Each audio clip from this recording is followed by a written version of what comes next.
Hi friends, ഇന്നത്തെ മോൻ്റെ lunch box കാണാം കേട്ടോ. ഫ്രൂട്ട്സിൽ ഞാൻ കിവിയും മാംഗോ പിന്നെ ഡേറ്റ്സും കൊടുക്കുന്നുണ്ട്. ഇന്നലെ മോളിൽ പോയപ്പോൾ ഫ്രൂട്ട്സ് വാങ്ങിയിട്ടുണ്ടായിരുന്നു. അവൻ്റെ ഫേവറേറ്റ് ഫ്രൂട്ട്സ് ആണ് കേട്ടോ കിവി എന്ന് പറയുന്നത്. അപ്പോൾ അത് എപ്പോഴെങ്കിലും കിട്ടാറുള്ളൂ. അപ്പോൾ ഫ്രൂട്ട്സ് റെഡി ആയിട്ടുണ്ട്. പിന്നെ ഞാൻ ലഞ്ചായിട്ട് റൈസാണ് കൊടുക്കുന്നത്. ക്യാരറ്റ് റൈസാണ്. ക്യാരറ്റ് പിന്നെ നെയ്യൊക്കെ ഒഴിച്ചിട്ട് ഒരു റൈസ് കൊടുക്കുന്നുണ്ട്. ഒരു ഫ്ലേവേർഡ് ആയിട്ടുള്ള റൈസ് ആകുമ്പോൾ അവൻ കഴിച്ചോളും. പിന്നെ ചെറുതായിട്ട് ഫ്രൈ ചെയ്തെടുത്ത ചിക്കനാണ് കേട്ടോ. അങ്ങനെ ഒരുപാട് മസാലയൊന്നുമില്ല, സ്പൈസ്ലെസ് ആണ്.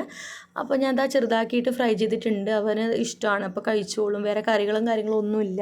പിന്നെ റൈസിൽ ഞാൻ പറഞ്ഞ പോലെ നെയ്യും ഉപ്പും പിന്നെ ക്യാരറ്റൊക്കെ ഇട്ടിട്ട് ഒരു ഫ്ലേവർഡ് ആയിട്ടുള്ള റൈസാണ്. പ്ലെയിൻ റൈസ് കൊടുത്താൽ അവൻ കഴിക്കില്ല. അപ്പോൾ ഇടയ്ക്കിടയ്ക്ക് ഇങ്ങനെ ഉണ്ടാക്കി കൊടുക്കുകയാണെങ്കിൽ കഴിച്ചോളും. പിന്നെ വേറെ ഒന്നുമില്ല, അവന് വേണ്ടിയിട്ട് മാത്രം ഉണ്ടാക്കിയതാണ് കേട്ടോ. അപ്പോൾ റൈസ് കുറച്ച് കുക്കായിട്ടുണ്ടായിരുന്നു റൈസ്. അപ്പോൾ ഇഷ്ടമാണ് അങ്ങനെ. കുക്കാവാത്തയാകുമ്പോൾ ചിലപ്പോൾ കഴിക്കില്ല. അപ്പോൾ അതാ റൈസ് റെഡിയാക്കിയിട്ടുണ്ട്. നെയ്യും ക്യാരറ്റും ആണ് കേട്ടോ, വേറെ ഒന്നുമില്ല കേട്ടോ. പിന്നെ കുറച്ച് ഉപ്പ് ഇട്ട് കൊടുത്തിട്ടുണ്ടായിരുന്നു. ബാക്കി വരുന്ന ചിക്കനും കൂടി അതിൻ്റെ മുകളിൽ വെച്ച് കൊടുത്തിട്ടുണ്ട്. അപ്പോൾ ഇത്രയേ ഉള്ളൂ നമ്മുടെ ലഞ്ച് ബോക്സ് ഇന്നത്തെ. ഇഷ്ടമായെങ്കിൽ എല്ലാവരും ലൈക്ക് ചെയ്യുക, സബ്സ്ക്രൈബ് ചെയ്യുക. താങ്ക്